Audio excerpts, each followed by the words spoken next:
Mi medio hermano, que apareció de la nada después de 25 años, ¿está tratando de destruir mi vida paso a paso solo porque cree que yo le robé el lugar que merecía?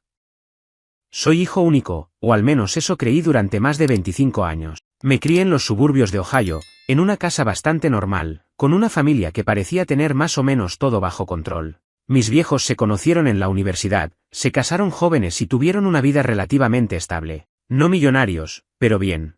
Mi mamá era enfermera, mi papá vendía seguros. Yo fui a la secundaria, trabajé duro, fui a la universidad local y me mudé a Columbus por trabajo. Nada fuera de lo común. Todo iba bien hasta hace 2 años, cuando recibí esa llamada. Era un sábado cualquiera, estaba con resaca, tirado en el sillón mirando fútbol y comiendo restos de pizza fría. Mi viejo me llama. No era raro que lo hiciera, pero su tono sí fue raro. Como, tenso. Casi nervioso. Tenemos que hablar, me dijo. En persona. Le pregunté si todo estaba bien, y me dijo más o menos. Lo que me voló el bocho fue que dijo que no quería contármelo por teléfono. Que tenía que verlo.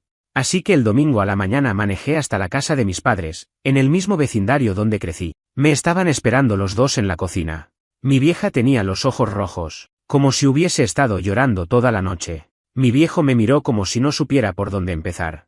Me senté, ya sintiendo que venía algo grande, y él simplemente me largó. Tenés un hermano. Un medio hermano. Es mayor que vos por 4 años. No dije nada. Literalmente, mi cerebro se apagó. Mi vieja se puso a llorar otra vez. Papá me contó que fue un error de juventud. Antes de casarse con mamá, cuando estaba saliendo con otra mujer, ni siquiera me quiso decir el nombre, ella quedó embarazada. Él no lo supo hasta mucho después, ya estando con mi mamá, y cuando lo supo, la madre del chico no quería que él se involucrara. Así que lo dejó pasar. Nunca me había hablado de eso. Nunca. Ni una pista. ¿Y ahora qué? ¿Por qué me lo decís justo ahora? Le pregunté, todavía en shock. Y ahí viene lo más jodido, el tipo, mi supuesto medio hermano, lo había contactado. No hace mucho. Le escribió un mensaje privado por Facebook, diciéndole que sabía que era su padre, que quería conocerlo, y que tenía cosas que hablar con él. Mi viejo dudó durante semanas, pero finalmente se reunieron. Me mostró una foto. El tipo se llama Matt, no sé si es su nombre real, así me lo dijeron ellos, y sí, se parece un poco a mi papá. En la forma de la mandíbula, en los ojos. Algo tiene. Pero eso no fue lo que me asustó. Lo que me asustó fue lo que vino después. Papá dijo que, al principio, la charla con él fue cordial. Medio incómoda, pero nada grave. Pero con el correr de los días, Matt empezó a mostrarse, raro. Como si tuviera una especie de resentimiento. No lo dijo abiertamente, pero dejó entrever que su vida no había sido fácil, que tuvo una infancia complicada, que él se merecía más, que papá le falló. Y que ahora iba a compensar todo lo que se había perdido. Hasta ahí, ya era bastante turbio. Pero después me dijo que Matt había comenzado a meterse con gente de nuestra familia. Empezó a seguir a mi vieja en redes sociales. Le mandó una solicitud a mi novia, a la que ni siquiera conoce. Buscó a mi jefe en LinkedIn. Mandó mensajes a una prima que ni siquiera veía desde Navidad pasada. Todo con la excusa de querer conocer a su familia. Pero había algo en el tono de los mensajes que no encajaba. Y acá viene la bomba final de esa visita. Mi viejo, visiblemente avergonzado, me dijo que Matt le había pedido algo más que tiempo para ponerse al día. Le pidió plata. Bastante. No como ayuda temporal. No.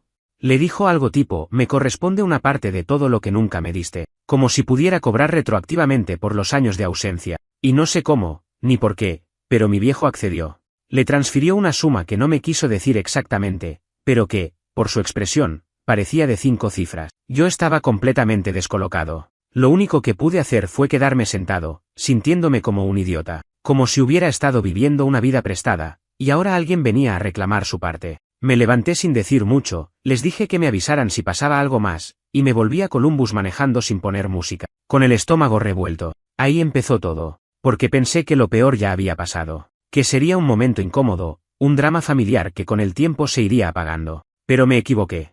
Ese fue solo el primer golpe.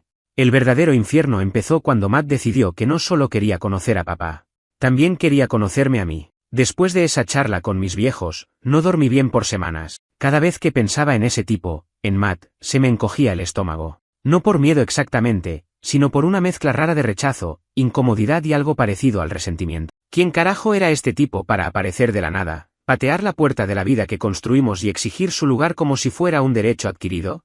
Intenté seguir con mi rutina. Trabajo, gimnasio, ver a mi novia los fines de semana, alguna que otra cerveza con amigos. Pero todo estaba teñido de una sensación pesada. Cada vez que mi celular vibraba, pensaba que iba a ser él. Cada vez que sonaba el timbre del departamento, me preparaba para ver su cara del otro lado. Y no tardó en llegar. Fue un miércoles, 7:13 de la noche. Lo tengo grabado como si hubiera sido ayer. Estaba en mi departamento viendo una serie cualquiera, con una cerveza en la mano y un plato con sobras de comida china. Golpean la puerta. No el timbre, no. Golpes. 3, secos. Me paré sin pensar, abrí, y ahí estaba. No hizo falta que dijera su nombre. Lo supe al instante. Su cara ya la había visto en la foto que me mostró papá, pero en persona había algo más. No sé si era la forma en la que me miraba, como evaluándome, o esa sonrisa forzada que parecía clavada en la cara sin convicción. Me dijo hola, soy Matt, como si fuera una cita de Tinder. Yo me quedé callado por unos segundos, completamente congelado. Le pregunté cómo sabía dónde vivía. Me dijo que se lo había preguntado a papá. Que le había dicho que quería conocerme, que quería conectar, que no quería pasar por esta vida sin saber quién era su hermano. Le dije que no era un buen momento, que prefería no hablar ahora. Pero él insistió. Me pidió 10 minutos, que solo quería presentarse, que me debía eso. Me crucé de brazos, miré al pasillo, respiré hondo, y como un pelotudo, lo dejé pasar. Nos sentamos en el sofá. Él miraba todo como un turista, el cuadro que me regaló mi vieja, el perchero que siempre se tambalea, los vasos desiguales que tengo desde la universidad. Tenés buen gusto, me soltó, como si eso importara. Después vino el típico discurso, que había tenido una vida dura, que creció con una madre inestable, que cambió de escuela 5 veces, que nunca tuvo una figura paterna. Todo con un tono calculado, como si supiera exactamente qué decir para despertar lástima. Pero no era lástima lo que sentía. Era incomodidad. No porque haya tenido una infancia de mierda, yo también tuve mis traumas, ¿quién no? Sino porque sentía que había una especie de doble intención detrás de todo, como si en el fondo no estuviera hablando conmigo, sino con una versión idealizada de lo que él cree que le robaron, como si yo fuera el símbolo de todo lo que él no tuvo. Y no tardó en mostrar sus verdaderas cartas. Debe ser genial haber crecido con papá, ¿no? Me dijo, clavándome la mirada. Irse de vacaciones, jugar a la pelota, que te enseña a manejar. Todo eso. Me encogí de hombros. No fue tan ideal como pensás, le dije. Mis viejos trabajaban todo el día, y la mayoría del tiempo estaba solo. Pero no le importaba. Ya había armado su versión de la historia. Yo era el niño mimado. El que tuvo todo. El que vivió la vida que él merecía. Me preguntó si tenía hermanos. Le dije que no. Me miró, sonrió, y me dijo, ahora sí. Esa frase me dio escalofríos. ¿Literal? Después, me empezó a hacer preguntas personales. Demasiado personales. Que dónde trabajaba exactamente. Que qué auto manejaba. Que si ganaba bien. Que si vivía solo. Todo dicho con una sonrisa casual, pero el contenido era demasiado invasivo. Empecé a responder con monosílabos. Sí. Más o menos. No sé. Pero él no captaba la indirecta, o no quería captarla. Hasta que se me terminó la paciencia. Le dije que agradecía que hubiera venido con respeto, pero que no estaba interesado en tener una relación. Que le deseaba lo mejor, pero que para mí, él era un extraño. Que no lo odiaba, pero tampoco lo quería en mi vida. Que esto no era una película, y que no íbamos a abrazarnos en un final feliz con música de fondo. Su sonrisa se borró de golpe. Me miró fijo, se paró despacio, y dijo, está bien, solo quería darte la oportunidad. Y se fue. Ahí pensé que todo había terminado. Que el tipo se había dado cuenta que no tenía lugar y se iba a esfumar. Otra vez, me equivoqué. Pasaron 2 semanas sin novedades. Y entonces empezó el verdadero problema. Primero, fue un correo en el trabajo. Un mail anónimo enviado al área de recursos humanos, diciendo que yo estaba usando la computadora de la empresa para fines personales. Falso. Pero igual me hicieron una advertencia formal. Después, mi novia recibió un mensaje de una cuenta trucha, advirtiéndole que yo le era infiel. Con capturas editadas de chats que no existieron nunca. Estaba furiosa, pero por suerte me creyó. Luego, mi casilla de correo personal empezó a llenarse de suscripciones raras. Porno, juegos online, sitios de apuestas. Más de 200 mails por día. Mi cuenta de Instagram fue reportada y suspendida por actividad sospechosa. Me banearon de Uber Eats. Me llegaron pizzas que no pedí. Taxis a cualquier hora. Llamadas de números ocultos a las 3 de la mañana. Era un infierno. Y lo peor, no tenía pruebas. Nada que me permitiera decir es Matt. Pero lo sabía. Lo sentía. Estaba siendo atacado desde las sombras, como si me estuvieran quitando pedazo por pedazo la vida. Fui a ver a mi viejo. Le conté todo. Y ahí, con la cara pálida como papel, me confesó algo que hizo que se me helara la sangre. Creo que Matt está viviendo en Columbus. Se mudó hace unas semanas. Cuando mi viejo me dijo que Matt se había mudado a Columbus, sentí como si me hubieran arrojado un balde de agua fría. No lo dijo con esas palabras exactamente. Más bien fue algo así como, creo que está por acá, me escribió desde un número con código local. Yo ya sabía, en el fondo, que no se había ido. Pero una cosa es sospecharlo, y otra que te lo confirmen. Ese fue el punto de quiebre. Hasta ese momento, todo había sido molesto, invasivo, jodido, pero a distancia. Cuando entendí que podía cruzármelo en cualquier momento, que podía estar a una cuadra, o en la misma cafetería otra vez, algo dentro de mí cambió. Me puse paranoico. Empecé a revisar 2 veces si la puerta del departamento estaba cerrada con llave. Dejé de ir al gimnasio al que iba siempre. Cambié la ruta que usaba para ir al trabajo. Mi novia me decía que estaba exagerando, pero lo hacía desde el desconocimiento. Ella no había leído los mensajes que yo recibía. No había sentido esa energía rara en el cuerpo cuando Matt se sentó en mi sillón como si fuera su casa. Intenté hacerlo lógico, fui a la policía. Les conté todo, el pasado familiar, los mensajes, las visitas, la invasión digital, los correos falsos, los intentos de sabotaje. Me escucharon, tomaron nota. Pero al final del día, lo que dijeron fue lo de siempre, mientras no haya una amenaza directa o un delito comprobable, no podemos hacer mucho. O sea, hasta que el tipo no me meta un cuchillo o me robe algo, tengo que quedarme mirando cómo va desarmando mi vida con una sonrisa. Y lo peor es que eso fue exactamente lo que pasó. Un viernes, salgo del trabajo y voy directo al estacionamiento. Ya es de noche, y hay poca gente. Cuando llego a mi auto, noto que una de las ruedas está baja. Me agacho, la miro bien, y veo algo que me saca un escalofrío, un clavo, metido a propósito. No un clavo pisado por accidente. Uno puesto con saña. En el parabrisas, una notita escrita a mano, a veces hay que pinchar algo para que pare. No decía su nombre, claro. ¿Pero quién más podía haber sido?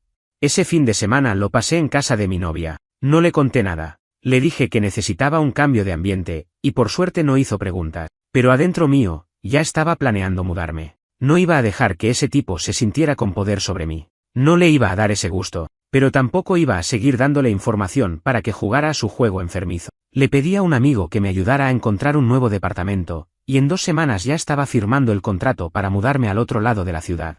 Cambié de número, cerré todas mis cuentas personales, me abrí una nueva casilla de correo con un nombre falso, hasta el banco lo actualicé todo. Parecía un testigo protegido. Pensé, por un momento, que por fin lo había dejado atrás. Pero Matt siempre iba un paso adelante. Una noche, ya en el nuevo departamento, recibo una carta. Sí, una carta física. Con mi nuevo nombre falso. Abro el sobre, y adentro hay una foto. Mía.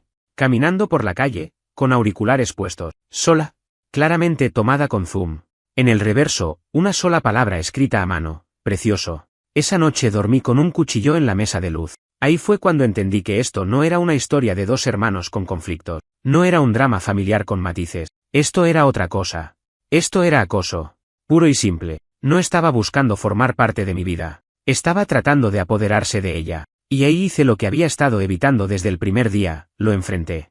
Le escribí su número desde un celular prestado, sin identificarme. Le puse, nos vemos en el bar de Broad Grant. Mañana. 8 de la tarde. Sé que vas a venir. ¿Y vino? Yo ya estaba ahí, en una mesa al fondo, con una cámara grabando todo desde el bolsillo de mi campera. Él llegó puntual, con esa misma actitud de siempre, como si fuera una reunión de negocios, o una cita casual. Se sentó. Me miró. Sonrió. Sabía que ibas a aparecer, dijo. Yo no dije nada por unos segundos, solo lo observé. Analicé cada detalle, su ropa, su mirada, cómo acomodaba el vaso de agua que el mozo le trajo sin que lo pidiera. Y entonces se lo dije. ¿Necesitas ayuda? Ahí se rompió el hechizo. Su sonrisa se torció un poco. Como si no esperara que lo dijera así, tan directo. Me respondió con algo como, no necesito nada. Estoy bien. Solo estoy recuperando lo que es mío. Y entonces le pregunté qué significaba eso. ¿Qué era exactamente lo que estaba recuperando? Porque no tenía mi nombre. No tenía mi casa. No tenía mis amigos, mi trabajo, mi historia. Y su respuesta fue la que me dejó helado. Lo que estoy recuperando, es el lugar que me robaron. No lo ves todavía, pero vos no sos el hijo que papá tenía que tener. Solo fuiste el reemplazo. Yo fui primero. No sé cómo no le metí una piña en la cara en ese momento. No por odio, sino por la frialdad con la que lo dijo. Como si estuviera convencido. Como si lo creyera de verdad. Como si yo fuera una pieza de repuesto en su narrativa de víctima vengadora. Le dije que era la última vez que nos veíamos. Que si volvía a acercarse, iba a presentar todo lo que tenía, mensajes, fotos, correos, a la policía. Que esto ya no era un juego. Y que si realmente creía que arruinar mi vida le iba a devolver la suya, Se estaba mintiendo más de lo que jamás me mintieron a mí. Se levantó, me miró una última vez, y dijo algo que todavía me da vueltas en la cabeza: vos podés dejar de jugar. Yo no. Recibí el llamado pasadas las 11 de la noche. Estaba en la cama, no podía dormir, repasando una y otra vez la conversación con Matt en el bar, cuando sonó el teléfono. Era mi mamá. Nunca llama a esa hora. Nunca. Atendí y lo único que escuché fue: tu papá está en el hospital. Le dio un infarto. No recuerdo cómo me vestí, ni cómo llegué. Sé que estaba en el hospital en menos de 30 minutos. La sala de emergencias olía a desinfectante barato y desesperación. Cuando la vi a ella, sentada en una silla de plástico con los ojos desorbitados, supe que era más grave de lo que pensaba. Se levantó, me abrazó sin decir una palabra, y nos quedamos así unos segundos. Yo, tratando de no quebrarme. Ella, hecha polvo. No sabíamos mucho. Solo que mi papá había estado solo en casa, que había sentido dolor fuerte en el pecho y que alcanzó a llamar al 911 antes de desplomarse, que los paramédicos llegaron justo a tiempo, que estaba vivo, pero inestable. El silencio en esa sala de espera era insoportable. Y entonces, en medio de ese infierno, apareció él. Matt.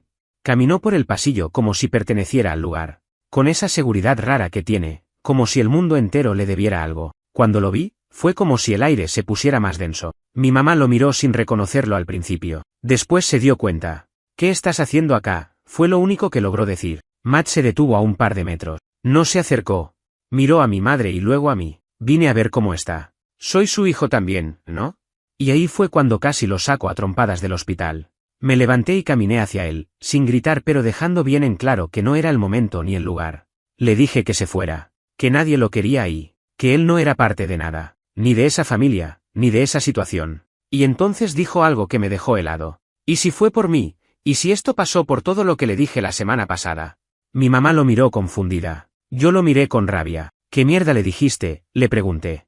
Matt bajó la mirada por un segundo. Nada fuera de lugar. Solo le pedí lo que me corresponde. Le dije que no podía seguir ignorándome. Que si no quería ser mi padre, iba a tener que enfrentarse a eso. Pero no creí que se lo fuera a tomar así. Mi mamá explotó. Se le fue encima. No a golpearlo, pero sí con los ojos llenos de lágrimas, gritándole que él no tiene idea de todo lo que ese hombre cargaba. Que los últimos meses habían sido una tortura. Que vivía con culpa. Con miedo. Que no dormía. Que estaba triste. Que se sentía un fracaso como padre. Matt se quedó en silencio. Yo lo tomé del brazo y lo llevé hacia el pasillo. Le dije, con toda la calma que pude, que si realmente sentía culpa, lo mínimo que podía hacer era irse y no joder más. Que si tenía una pizca de humanidad, se borrara de nuestras vidas para siempre. Que ese hombre en terapia intensiva no necesitaba más líos, solo paz. ¿Se fue? Esta vez sin discutir. No lo volví a ver por semanas. Mi papá sobrevivió. Por poco. El infarto fue serio, pero los médicos actuaron a tiempo. Estuvo varios días en terapia intensiva, luego pasó a una sala común. Cuando pude verlo, estaba pálido, agotado, con tubos y cables por todos lados. Me apretó la mano con fuerza, como diciendo: aún estoy acá. No hablamos mucho. No hacía falta. Pero si hablamos al tercer día. Cuando ya podía sentarse un poco, cuando mi mamá salió a buscar café, él me miró y me dijo: es mi culpa.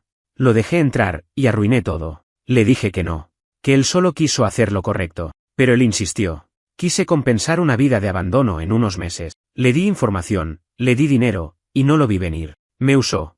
Y lo dejé hacerlo. Yo no sabía qué decir. Lo único que tenía claro era que, desde el día que Matt apareció, nuestras vidas habían sido alteradas como por un terremoto silencioso, de esos que no tiran todo abajo de una, pero van aflojando los cimientos hasta que ya nada se sostiene. Durante la recuperación de mi papá, la tensión en casa fue tan densa que se podía cortar con cuchillo. Mi mamá no quería hablar del tema, yo tampoco.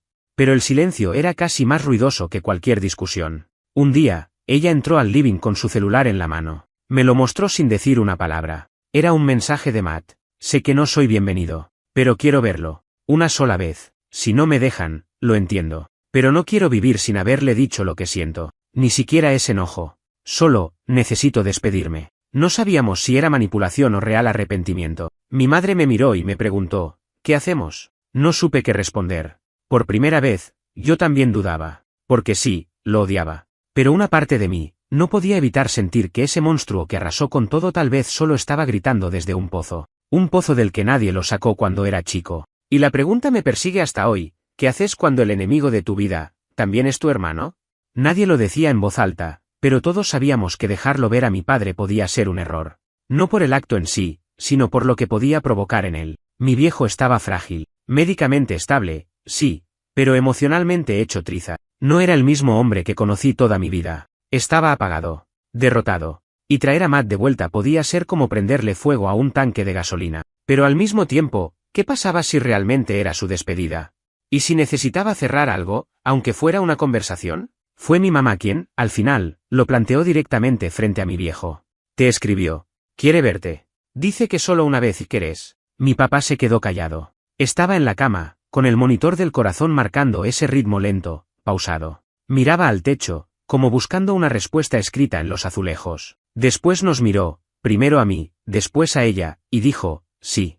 Que venga. Solo una vez. Y no quiero que estén presentes. Intentamos convencerlo de que no era buena idea que estuviera solo, pero fue firme. Necesito hacerlo. Si me va a decir algo, quiero escucharlo yo. Nadie más. Así que se organizó todo para el sábado por la tarde. Lo autorizamos a entrar como visitante. Firmó los papeles. Lo revisaron en la entrada del hospital, por protocolo, y lo dejaron pasar. Yo me fui a caminar por los alrededores. No podía quedarme ahí adentro. La idea de Matt en esa habitación con mi viejo me revolvía el estómago, pero al mismo tiempo, tenía que respetar la decisión. No era mi historia solamente, también era la de ellos. Pasaron casi 40 minutos. Cuando volví, Matt ya se había ido. Entré a la habitación. Mi papá estaba con los ojos cerrados, pero despierto. Respiraba profundo. Tenía las manos cruzadas sobre el pecho. No hablaba. Me senté a su lado y esperé. Unos minutos después, abrió los ojos y dijo. Le dije que no fue su culpa. Que yo tomé malas decisiones. Que lo dejé afuera por miedo, no por maldad.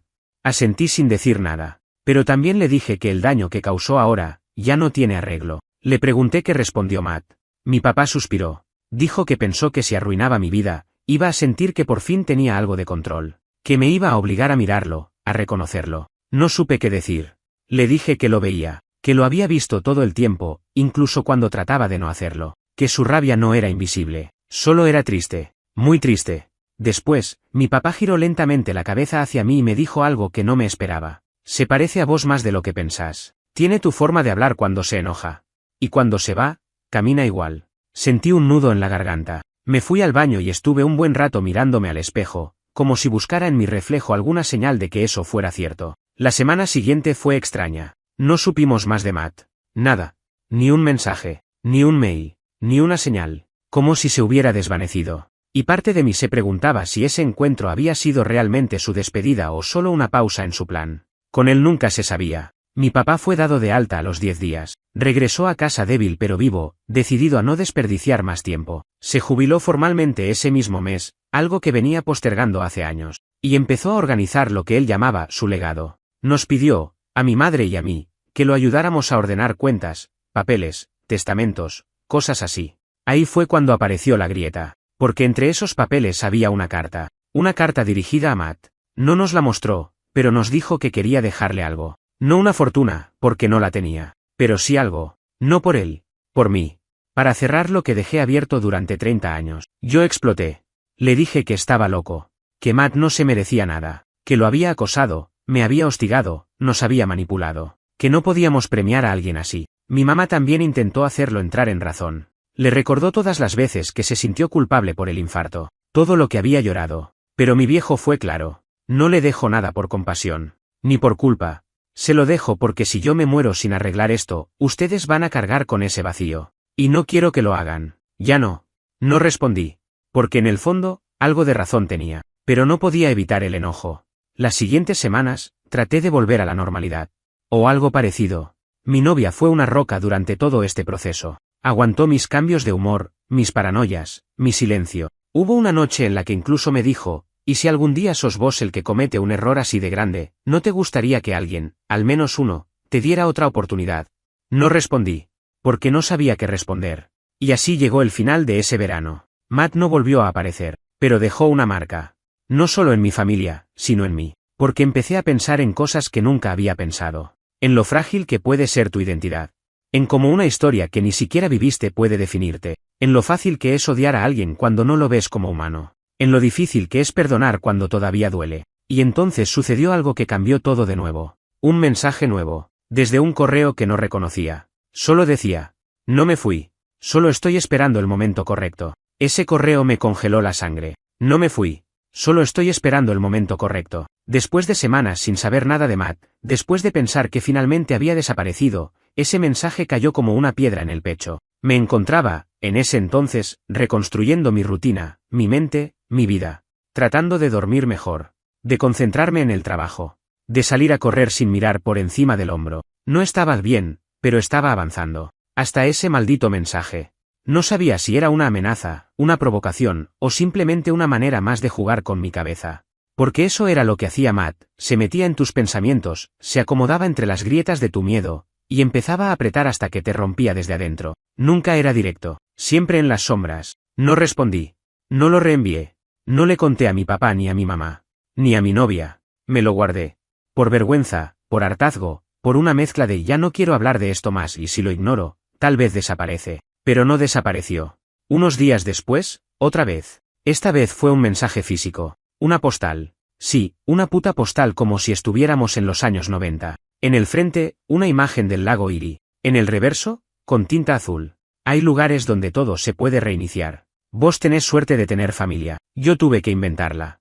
Ese yo tuve que inventarla me dejó temblando. Me decía sin decirlo que seguía solo. Que no se había rendido. Que su versión de familia no incluía amor ni comprensión, solo necesidad. Y una rabia constante. Después de eso no supe más por un mes entero. Hasta que explotó todo. Fue un martes, 8:30 de la mañana. Me llaman del trabajo. Pero no para algo rutinario. No. Me llaman del Departamento de Recursos Humanos. ¿Podés venir a la oficina en este momento? Entro a la sala y hay 3 personas. Mi jefa directa, una mujer de legal, y un tipo que nunca había visto. Tenían una carpeta sobre la mesa. Me senté, sin entender. Me dijeron que habían recibido una denuncia grave, que alguien los había contactado con documentos que me involucraban en actividades ilegales, estafas menores, falsificación. No lo podía creer. Me muestran capturas de pantalla de correos que yo supuestamente había enviado. Correos con mi nombre, desde una cuenta casi idéntica a la mía, con apenas un guión diferente en el correo. Las firmas eran iguales, la manera de escribir, similar. Incluso usaban frases que yo solía usar internamente. Decían que yo había filtrado datos de clientes a una tercera empresa, que me habían pagado por eso. Todo era falso, todo.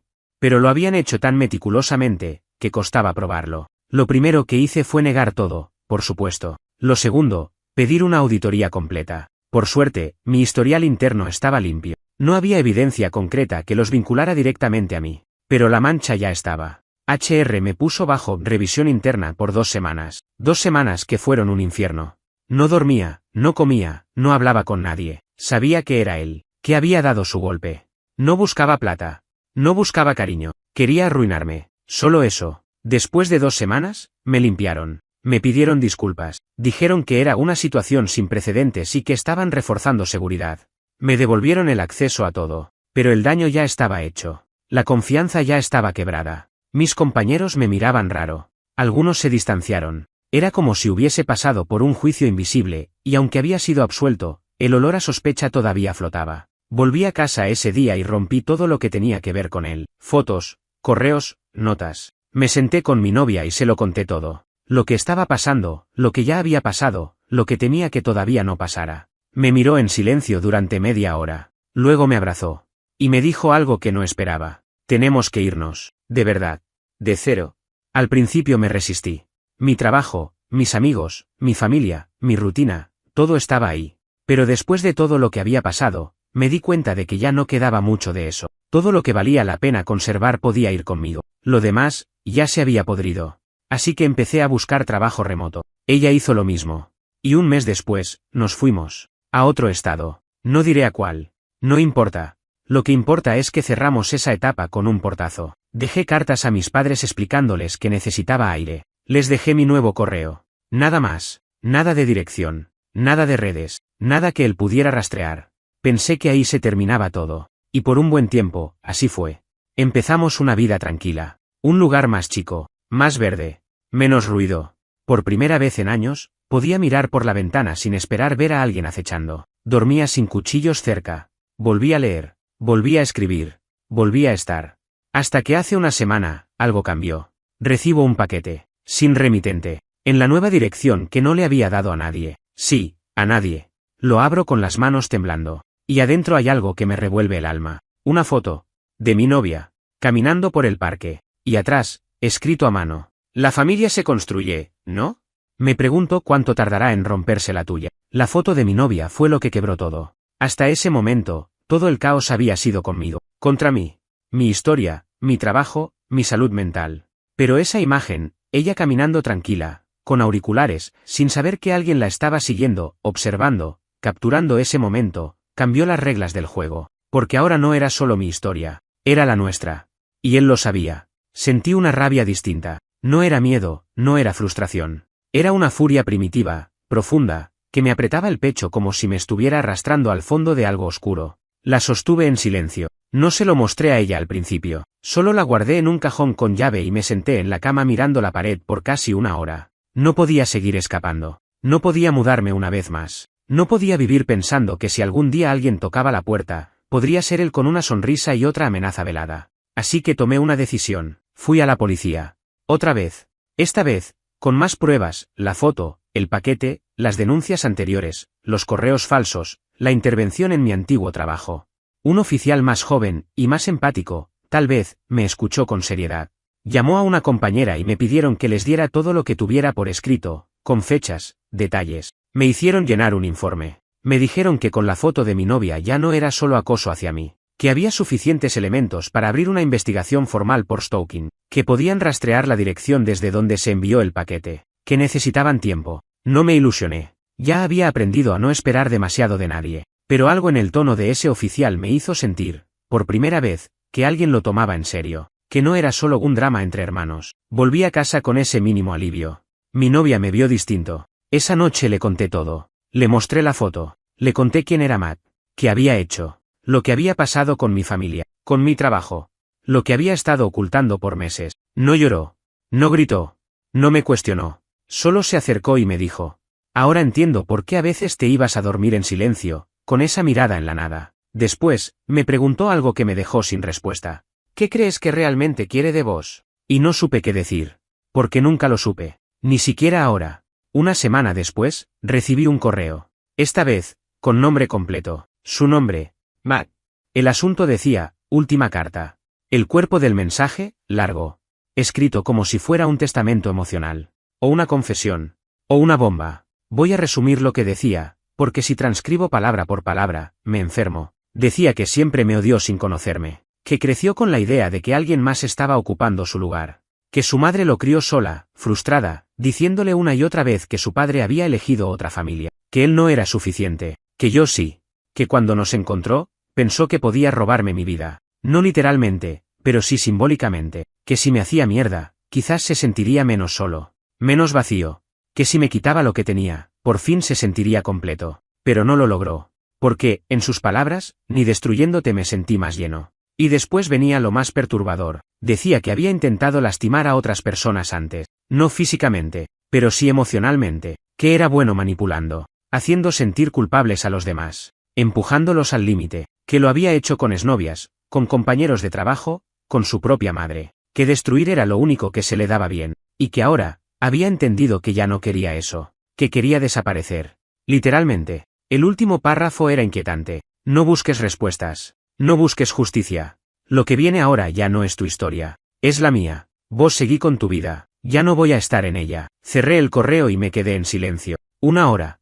Tal vez 2. No sentí alivio. No sentí pena. Solo, un vacío extraño. Como cuando termina una película rara y no sabes si te gustó o te arruinó el día. Se lo mostré a la policía. Me dijeron que seguirían monitoreando, pero que hasta que no ocurriera algo concreto, no podían hacer más. Que probablemente él se iría de la ciudad. O que cambiaría de identidad. Yo no sabía si creerle. No sabía si confiar. Pero me prometí algo a mí mismo. No volvería a vivir con miedo. No otra vez. Cambié mi rutina. Protegí lo que era mío. Invertí en cámaras, cerraduras, respaldo digital, sistemas. Hablé con un terapeuta. Mi novia también. Empezamos a poner límites. A nombrar el trauma. A no ocultar lo que pasó. Y por primera vez, en mucho tiempo, dormí una noche completa. Pasaron 6 meses desde ese último correo. Ni un mensaje más. Ni una carta. Ni una postal. Matt desapareció. Pero eso no significa que la historia terminó. Porque todavía me despierto, de vez en cuando, con la sensación de que sigue ahí. En algún rincón. Mirando. Esperando. A que baje la guardia. Y entonces recuerdo las palabras de mi papá, la última vez que hablamos del tema. La sangre no hace familia. Las decisiones, sí. 6 meses. Ese fue el tiempo que pasó sin una sola señal de Matt. Sin mensajes, sin correos, sin rastros. Fue como si la tierra se lo hubiera tragado. Al principio, esa ausencia me parecía una trampa. Como si estuviera escondido en algún rincón de mi vida, esperando la mínima grieta para volver a meterse. Pero con el paso de las semanas, algo empezó a cambiar en mí. No fue rápido, no fue limpio, pero fue real. Empecé a creer que tal vez, de verdad, se había ido. Lo sentía como cuando se apaga un ruido que llevas mucho tiempo escuchando. Uno tan constante que te habías acostumbrado a él. Y cuando desaparece, tu cabeza queda en silencio, pero el cuerpo todavía vibra. Tarda en entender que todo eso, ya no está. Mi vida con mi novia empezó a encontrar una especie de ritmo nuevo. ¿Distinto? No mejor, no peor. Solo, distinto. Más sobrio. Más alerta. A veces más denso, sí, pero más real también. No hablamos de Matt todos los días, pero su sombra se sentía en muchas decisiones que tomábamos. En las cerraduras nuevas, en las contraseñas de 2 factores, en la manera en que respondíamos cuando alguien tocaba el timbre. Y eso me dolía más de lo que podía admitir. Porque alguien que no conocía, alguien que no pedí, alguien que ni siquiera compartió mi infancia, había logrado reconfigurarme desde adentro. A veces me preguntaba si el problema era solo Matt. O si el problema era yo. Mi terapeuta me hizo una pregunta que no supe cómo contestar. ¿Sentís culpa por no haberlo aceptado como hermano? Y la respuesta era que sí. Un poco. Pero también sentía culpa por haberme permitido creer que alguna vez podía funcionar. Como si por un momento me hubiese olvidado de todo lo que me hizo, de todo lo que puso en juego. Porque esa es la trampa de los lazos de sangre. Cuando aparecen, incluso después de años, traen consigo la ilusión de que quizás puedan ser algo. Algo auténtico. Algo reparable. Algo digno. Pero no siempre se puede. Y esa fue mi conclusión. No todas las historias tienen redención. No todas las personas rotas se arreglan. No todas las cicatrices tienen que volverse tatuajes. Algunas simplemente quedan. Y con el tiempo, te acostumbras a que estén ahí.